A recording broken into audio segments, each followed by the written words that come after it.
Has llegado a un lugar donde la oscuridad nunca duerme, donde las sombras nunca descansan. Has atracado en este puerto y ahora serás parte del viaje. Bienvenido a Puerto Maldito. El niño del Walmart.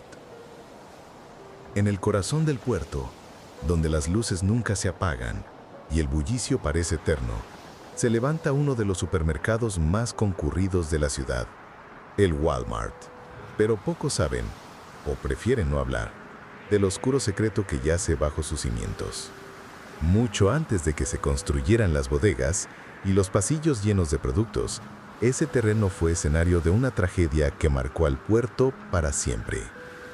Dos niños jugaban una tarde entre piedras y escombros, cuando una broma se tornó en furia. Uno de ellos, enceguecido por la ira, tomó una roca y golpeó al otro en la cabeza. El pequeño murió ahí mismo, bajo el sol que se ocultaba entre las sombras del atardecer. Con el paso de los años, el crimen se olvidó, o eso creyeron. Manuel, quien trabajó más de 3 años en el Walmart, asegura que las bodegas, esas que forman un enorme L, guardan algo más que mercancía. Ahí dentro, dice con voz baja, el aire cambia, se siente pesado como si alguien respirara justo detrás de ti. Los primeros incidentes comenzaron con cosas pequeñas.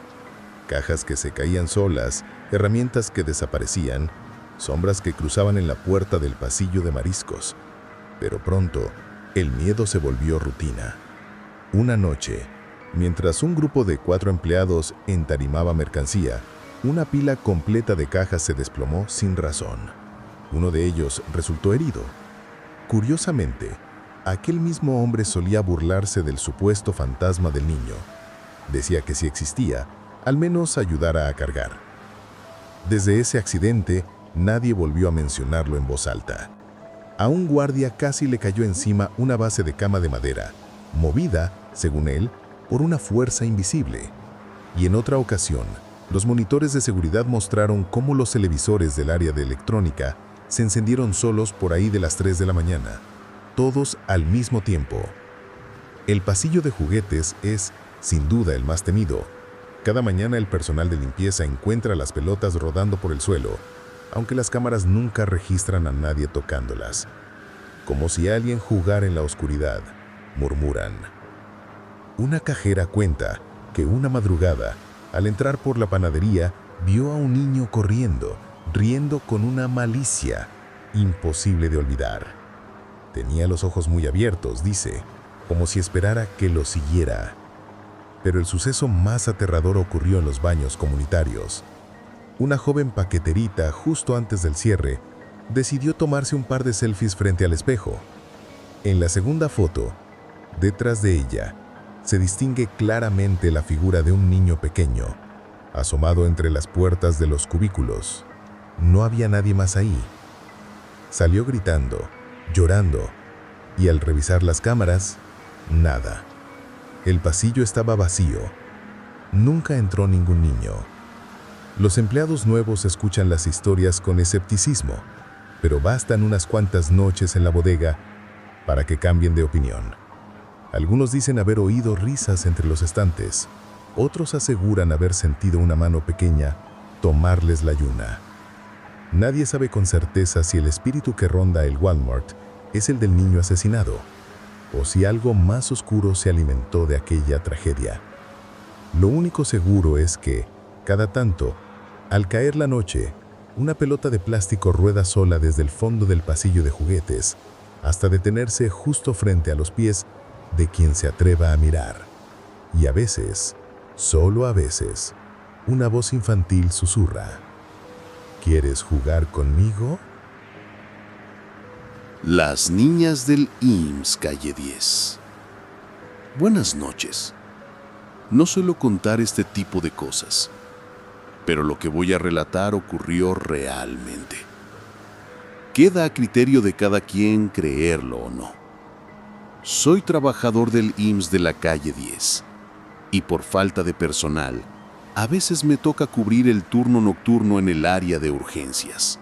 Fue durante una de esas madrugadas cuando me sucedió algo que todavía no logro explicar. Eran las 2 de la mañana aproximadamente. El hospital estaba completamente en silencio, ya que esa noche no fue tan concurrida esa área. Decidí ir al comedor por un poco de jugo, como hacemos muchos durante las largas horas de guardia. Para quien conozca el hospital, sabrá que desde urgencias hasta el comedor hay un pasillo largo, frío, donde pasas frente a la lavandería, el mortorio y unas escaleras que suben a la planta alta. Solo caminar por ahí a esa hora ya causa cierta inquietud, pero esa noche algo era distinto. A medida que avanzaba, el aire se volvió más denso, más helado. Entré al comedor y me serví un poco de jugo. Fue entonces cuando las escuché. Risas. Risas de niñas pequeñas. Detrás de mí. Me giré de inmediato. Nada. Solo la penumbra del comedor. El eco lejano de la ventilación. Pensé que quizás el cansancio me estaba jugando una mala pasada, pero las risas volvieron. Suaves. Como si se estuvieran escondiendo. Como si se burlaran. Me acerqué al ducto de ventilación que conecta con la lavandería. El aire que salía era helado. Adentro solo se veía oscuridad y la luz débil de un foco parpadeando. Tragué saliva y decidí salir. Apenas di unos pasos frente a la puerta de la lavandería cuando lo sentí. Una manita fría y pequeña me sujetó del brazo derecho. No hubo tiempo de pensar, solo reaccioné, jalándome hacia atrás. Y sobre mi piel quedaron los vellos erizados como si realmente algo los hubiera recorrido. Seguí caminando sin mirar atrás y al pasar frente al mortorio, algo me obligó a voltear hacia las escaleras. Ahí estaba, un bulto pequeño, inmóvil, parado entre las sombras. No se movía, no respiraba, solo. Estaba ahí. Salí corriendo hacia urgencias. Al llegar, los guardias me vieron pálido, y antes de que dijera una palabra, uno de ellos me preguntó, ¿también la viste? Les conté lo sucedido y solo callaron. Después de un silencio nervioso, uno de ellos dijo con voz baja, son las niñas, las que se aparecen a los que trabajan de noche. Dicen que murieron hace muchos años, cuando este hospital apenas estaba en construcción. Desde entonces juegan por los pasillos, y a veces, cuando el hospital se queda en silencio, escucho que me llaman por mi nombre. El visitante de la ventana. Don Edgardo siempre dice que hay cosas que uno no olvida, aunque pasen los años. Cosas que te dejan marcado para toda la vida. Era apenas un niño cuando ocurrió. Aquella noche su casa estaba llena de vida. Risas, música y voces de adultos que se mezclaban entre el olor a comida y las luces amarillentas del patio. Los niños, como se acostumbraba, fueron enviados a la sala para que durmieran juntos mientras los mayores seguían festejando. A don Edgardo, sin embargo, el sueño no le llegaba. Entre las sombras y el murmullo distante, permanecía despierto, mirando el techo de la sala iluminado apenas por la luz que entraba desde la ventana. Fue entonces cuando algo se movió. De reojo alcanzó a ver una figura que se asomaba por la ventana abierta. Al principio pensó que era uno de los invitados, pero pronto notó algo que lo paralizó. Era un hombre de rostro pálido con una sonrisa torcida que no parecía humana. El hombre lo miraba fijo y luego se agachaba, desapareciendo bajo la ventana. Pero al poco tiempo volvía a asomarse, sonriendo otra vez, como si disfrutara del miedo del niño. Edgardo no pudo moverse, solo observaba, con el corazón latiendo tan fuerte que parecía escucharse, hasta que de pronto el hombre brincó por la ventana y cayó dentro de la sala, sin emitir un solo ruido. Caminó entre los cuerpos dormidos de los otros niños, rozándolos apenas hasta perderse por la puerta que daba al cuarto contiguo. El grito de Edgardo despertó a todos. Corrió despavorido al patio, donde los adultos convivían, y entre sollozos contó lo que había visto. Varios hombres entraron de inmediato, pero no encontraron a nadie. Pasaron los días. La casa volvió a la normalidad, aunque el pequeño Edgardo seguía intranquilo. Una tarde, mientras la familia hojeaba viejos álbumes de fotos, él se acercó curioso. De repente, sus dedos se detuvieron sobre una imagen antigua. Un hombre de traje, de mirada seria, y esa misma sonrisa. «¡Amá!», gritó señalando la foto. «¡Es él! ¡Es él! ¡El que se metió por la ventana!». Su madre lo miró confundida. «¿De quién hablas, hijo?». «De él, mamá. El del otro día». El silencio se apoderó de todos. Su madre, con la voz temblorosa, respondió al fin. «Ese es un pariente que murió hace ya muchos años antes de que tú nacieras. Don Edgardo nunca supo por qué aquella noche de fiesta vino a visitarlo aquel pariente fallecido que no conocía. Tal vez solo para dar el mensaje de que se encontraba bien en el más allá». El Dientitos en Mexicali.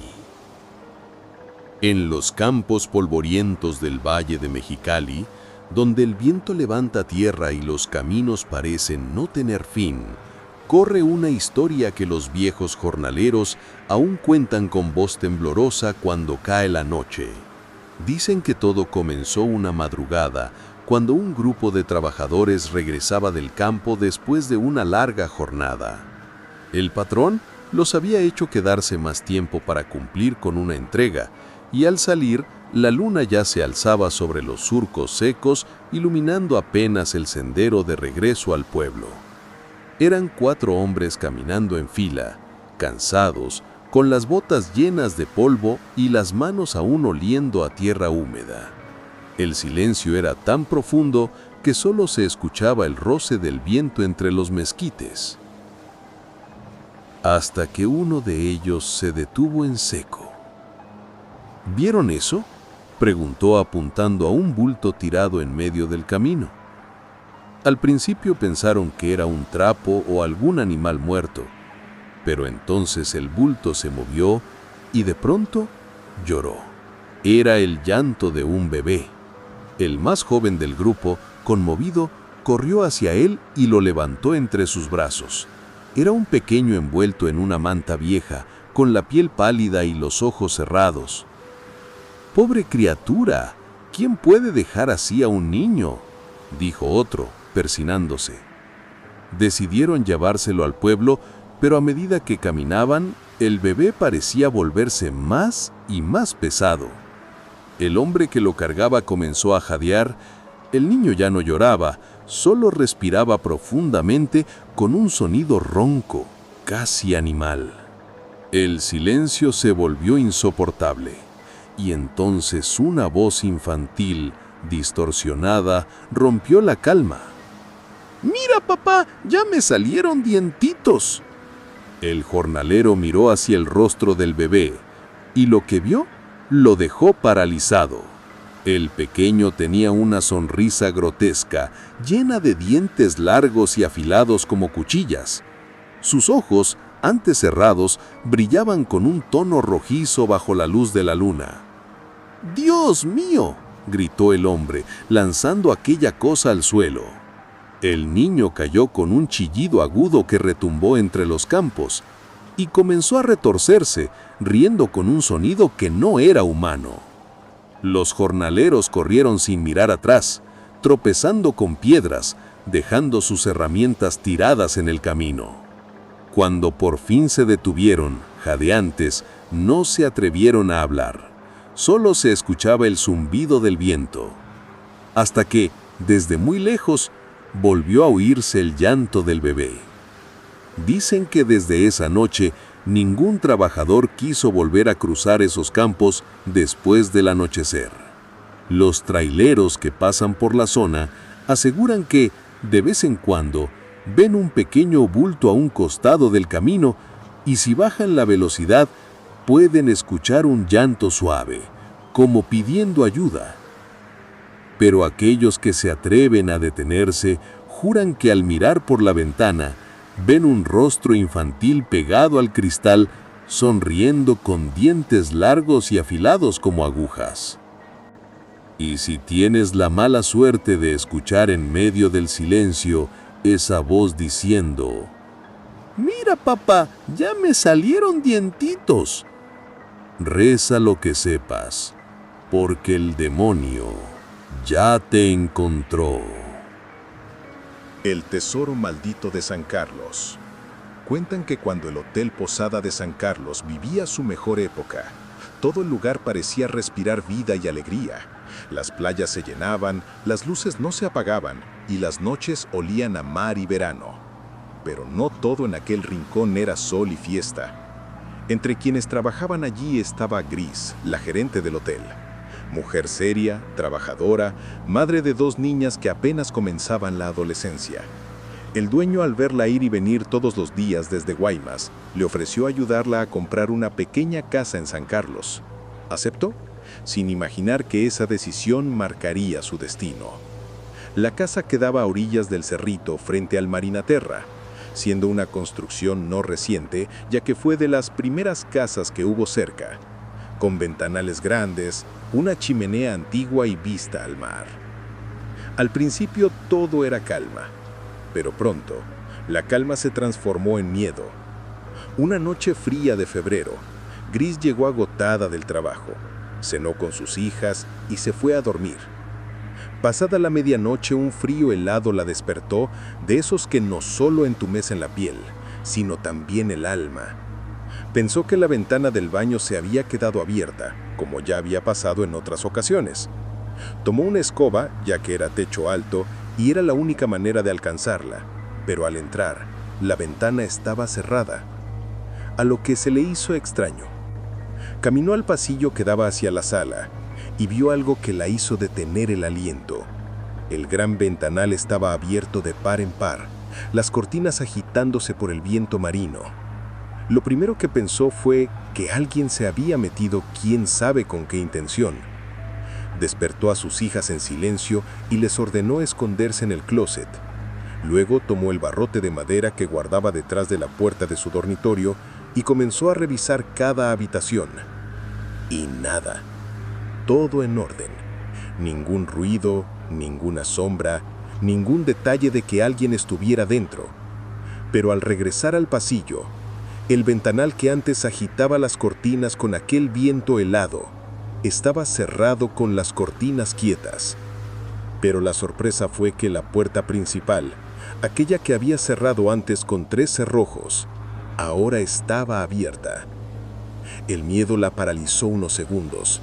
Luego corrió, cerró la puerta, echó los seguros nuevamente y se encerró con sus hijas hasta el amanecer. Nunca encontró una explicación lógica al tema.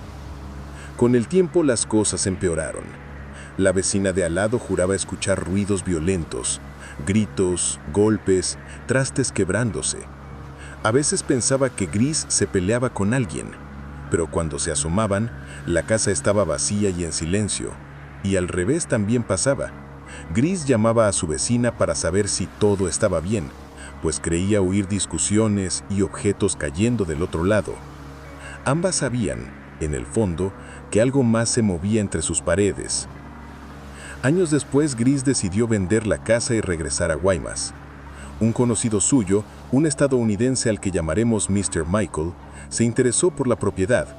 A él también le contó los extraños sucesos, pero el hombre incrédulo se lo tomó con humor. Tiempo después, cuando Michael se mudó, comenzaron nuevos rumores. Los vecinos lo vieron romper la chimenea, escarbar el suelo con aparatos metálicos. Decían que buscaba algo y que una noche lo encontró. A menos de 1 metro de profundidad halló una caja antigua con monedas de oro en su interior. Días después, Michael desapareció. Volvió a su país sin despedirse, dejando la casa con la chimenea destrozada y el hueco cubierto a medias. ¿Fue el espíritu del antiguo dueño quien custodiaba su tesoro? ¿O la casa misma, condenada a no ser habitada en paz? Solo se sabe que después de que Mr. Michael sacara aquel entierro, dejaron de pasar cosas inexplicables. El trabajo de Miguel. Dicen que lo que uno desea con el corazón, sea bueno o malo, siempre encuentra la forma de regresar. Y en los pueblos, cuando el deseo se mezcla con la envidia o con el despecho, se convierte en algo mucho más peligroso: brujería. Miguel era de esos hombres que parecían no temerle a nada, de carácter fuerte, mujeriego empedernido, ya que tuvo bastantes parejas sentimentales y con una sonrisa que le bastaba para enamorar. Pero su encanto, tarde o temprano, habría de costarle caro. Durante los años 70, cuando vivía en una casa frente al estadio de la colonia Zaguaripa, comenzó a sentir que algo no estaba bien. Al principio fueron cosas pequeñas: un olor raro al amanecer, la sensación de que lo observaban mientras dormía. Una mañana, al barrer el patio, notó un puñado de tierra oscura junto a la entrada.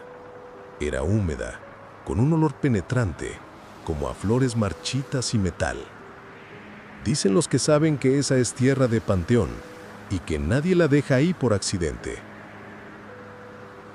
Con el paso de los días, aparecieron otros rastros: montoncitos de sal en los rincones de su casa, velas que amanecían derretidas sin haber sido encendidas, y un muñeco rojo, amarrado con listones negros que encontró en su techo. Miguel decía que eso eran supersticiones, pero algo dentro de él, una sombra de miedo que no quería admitir, empezó a crecer. Una noche, al abrir el ropero para buscar una camisa, vio algo colgando del interior.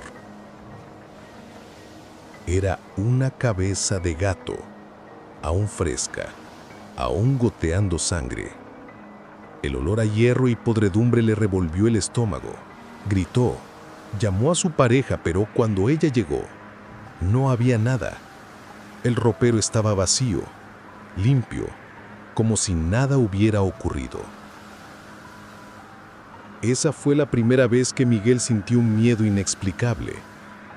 A partir de entonces comenzó a apagarse. Perdió el apetito y el sueño. Los médicos le diagnosticaron un cáncer agresivo en el estómago, uno que no sabían cómo ni por qué había avanzado tan rápido. En cuestión de meses, tal vez le afectaron las malas vibras de sus exparejas o aquel posible trabajo que le hicieron alguna de ellas, basándose en aquel mal pensamiento de muchas mujeres hoy en día que dicen: si no eres mío, no serás de nadie. El día de hoy les traigo una historia que me contaron en viva voz, una de esas que se quedan grabadas en la mente por el resto de la vida. Jonas era vecino de la colonia El Centinela, un joven común, tranquilo, pero con un hábito peculiar. Cada noche, en punto de las 12, encendía su viejo radio para escuchar un programa que se transmitía solo para los desvelados. La voz que salía del aparato era hipnótica, femenina, suave, casi susurrante. Con el paso de los meses, Jonas comenzó a llamar al programa, primero por curiosidad, luego por costumbre y finalmente por necesidad. Aquella locutora se volvió su compañía nocturna. Hablaban de todo, de la vida, de la soledad, del insomnio y poco a poco de cosas más personales. Era un miércoles a finales de los 90. Jonas se preparaba para su llamada habitual. Tomó unas cuantas monedas y salió rumbo al teléfono público que estaba en la entrada de la colonia, justo frente a una casa vieja con el foco del porche parpadeando. El aire era frío y lo único que se escuchaba era el zumbido de los transformadores eléctricos y los ladridos lejanos de los perros. Marcó el número y del otro lado, esa voz lo recibió con un suspiro cálido. Hablaron por casi una hora. Rieron, se confesaron secretos. Pero al colgar, Jonas sintió algo extraño, como si alguien lo mirara desde la oscuridad, pero no le dio importancia. De regreso a casa, todo estaba en silencio. En ese momento, Efren, mi vecino de al lado, estaba fumando junto a su ventana y comenta que vio a pasar a Jonas, Lo observó detenerse frente al árbol y después simplemente desplomarse. Corrió a auxiliarlo, lo llevó a su casa y cuando Jonas recobró el sentido, le contó a Efrén lo que había pasado. Al pasar frente al árbol enorme, frente a donde Efrén vivía, levanté la vista. Entre las ramas alcancé a ver algo balanceándose lentamente. Una silueta de un hombre colgando del cuello, con los ojos abiertos casi saliéndose de sus órbitas, mirándome fijamente. Te juro, Efrén, que incluso vi cómo esa persona tenía una muesca de risa no normal, casi diabólica. Traté de gritar del susto, pero mi cuerpo no respondió. Y en cuestión de segundos, solo se me nubló la vista y no supe más. Desde esa noche, Jonas jamás volvió a salir a hablar con la locutora a altas horas de la noche. Y cuando lo hace, procura ir acompañado y no voltear hacia el árbol para evitar toparse nuevamente al colgado. La sombra de la API. En Guaymas, todos conocen las instalaciones de Administración Portuaria Integral, o como muchos le dicen, simplemente la API. De día, el sitio es una zona de trabajo, camiones, contenedores, grúas, el silbido del tren que pasa junto a las vías. Pero de noche todo cambia. Los vigilantes, hombres acostumbrados al silencio, comenzaron a notar algo extraño. Primero fueron sombras, figuras que cruzaban las cámaras de vigilancia sin explicación. Luego una en específico, una silueta alargada, cubierta por algo que parecía una túnica. Una sombra con forma humana, pero sin rostro. Aparece siempre en el mismo punto, justo en las vías del tren, frente a la puerta principal de la API. De ahí se desliza lentamente hacia adentro, cruzando patios, bodegas y pasillos sin detenerse, como si buscara algo. El recorrido termina siempre frente a la pared que da a la terminal de cruceros, donde la sombra se detiene y permanece allí inmóvil durante horas. Luego, simplemente se desvanece. Los guardias han revisado los videos una y otra vez. En todos, el patrón se repite. Y lo más inquietante, cada vez que la sombra aparece, algo terrible sucede. Un accidente o una muerte en el recinto. Uno de los vigilantes, al que llamaremos Ramiro, contó que una noche pensó en salir a mirar. Tomó su linterna, abrió la puerta del módulo y dio apenas 2 pasos fuera. Pero el aire cambió. Un viento helado lo envolvió y en ese instante, las luces del puerto parpadearon. En el monitor su compañero gritó por radio: «¡Ramiro, no salgas! ¡Está ahí, justo frente a ti!». Ramiro volvió corriendo y nunca más trabajó en el turno nocturno. Desde entonces, ninguno de los veladores se atreve a salir cuando las cámaras captan movimiento. Solo observan con el corazón apretado cómo esa figura oscura cruza en silencio las instalaciones, cada cierto tiempo, como si estuviera marcando la próxima tragedia. Dicen que algunos trabajadores, al quedarse solos en las oficinas, sienten algo detrás de ellos, un suspiro leve, un roce frío, sillas que se mueven solas, papeles que caen al suelo sin causa. Y aunque nadie lo dice abiertamente, todos lo piensan. La sombra no es un fantasma cualquiera. Es la muerte que ronda entre contenedores y vías del tren, esperando a quien le toque llevarse. La sombra de Efrén. Efrén era un vecino de la colonia Centinela, un hombre reservado, de pocas palabras, que prefería el silencio de su casa al bullicio de cualquier fiesta. No bebía, no salía, no tenía más vicios que los Marlboro rojos y la música que lo acompañaba hasta altas horas de la madrugada. Siempre lo recordé sentado en su cama, con el cigarro entre los dedos, observando cómo el humo se perdía en la penumbra del cuarto mientras sonaban canciones oldies. Era un hombre tranquilo, hasta que su sombra empezó a desaparecer. Según me contó su madre, y él mismo me confirmó una noche entre Coca-Colas y Sabritas, todo comenzó una tarde cualquiera. Efrén había ido a la tienda por encargo de su mamá. Eran casi las 10 de la noche cuando regresaba, caminando bajo la luz amarilla de los postes. Al pasar frente a uno de ellos, notó algo que lo desconcertó. Su sombra proyectada en el suelo no tenía cabeza. Pensó que era un error del ángulo, una ilusión. Pero no. Al moverse, la silueta lo seguía y seguía sin cabeza. Días después, mientras se vestía en su cuarto, vio su sombra sobre la pared. Esta vez no solo seguía sin cabeza, ahora era más pequeña, apenas le llegaba al abdomen. Sintió una presión en el pecho, una sensación extraña, como si algo invisible se encogiera dentro de él. No quiso darle importancia, hasta que una noche la sombra pareció moverse sola, reduciéndose poco a poco, como si se acercara a su cuerpo. Esa vez fue cuando habló con su madre. Desde entonces, lo inexplicable se volvió rutina. En la cocina, mientras se preparaba de cenar, sintió como 2 pequeños tirones le jalaban la camiseta, como si un niño invisible tratara de llamar su atención. Nadie estaba ahí.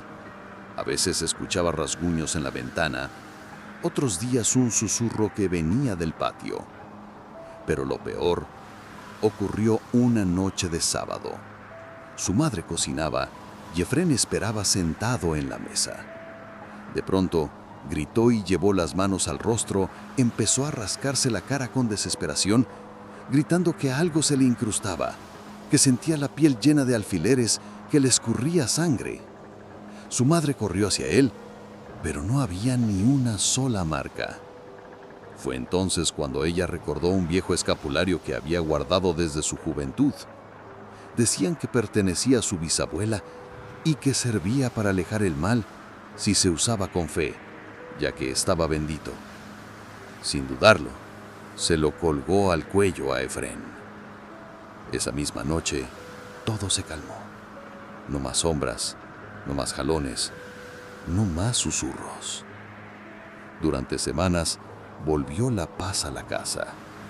Hasta que un día, Efrén revisó el escapulario y se quedó pálido, ya que en el centro del tejido de ambos recuadros, donde imágenes religiosas habían sido bordadas, había 2 quemaduras idénticas como si les hubiesen puesto un cigarro, una en la parte frontal y otra en la trasera, justo a la altura donde tocarían el pecho y la espalda.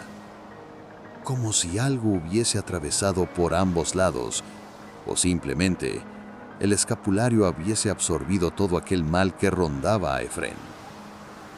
Nunca tuvo explicación alguna de qué pudo haber sido, pero hasta la fecha, Efrén sigue usando escapularios en su pecho y en su espalda, además de analizar su sombra en las noches, solo por si ese mal regresa de nuevo.